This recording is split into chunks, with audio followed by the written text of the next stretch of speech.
सार 5T school है किसी सुविधा नहीं नैन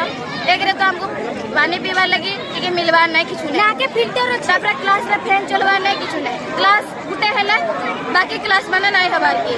पहले हमें इनके जन पाठ पढ़ी आ हमें इनो का शिक्षा लाभ करमु सा किछि नहीं पढ़ाला नलिनी मैम इसी तले बोला अपन एसी रे बइछन फैन रे बइछन हमें एनो गरम रे सोडुछु माने सकाल बेला हमर जीवन कावल छै सर हमें खाली इंडिया को ताली पर नहीं बसु हमने घर खेला और इनो योजना में राजनीति है जो बोली गिरी स्कूल काना सुविधा दरकार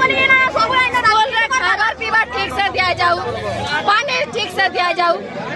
सब हमर फैन भी ठीक करा बाथरूम रे पानी क्लास भी ठीक से हमार कथा क्लासरूम माने सब ठीक अछि नहीं ना बिल्कुल नहीं पढ़ना चलवा नहीं सर छात्र न पानी गलु जे आज पर दिन के अपर दिन हो जे गुटे चार मोड़ फाटी जाय कि स्कूल ट्रीटमेंट करि के से घर के जाय ट्रीटमेंट करि जे सर क्लास टीम हिसाब रे होगी गुटा क्लास है बाकी क्लास नहीं हबार के खाली मेर आ गया बोली गुटा वजन से सब दिन इंग्लिश क्लास खाइबार बिल्कुल सर का मेर मन और खाइबार को बाहरु जे सर अरे प्राय छुआ को जन काचो भी बाहरु जे गुटे छुआ काचो भी खाइतिली न बोली करी कहू जे सर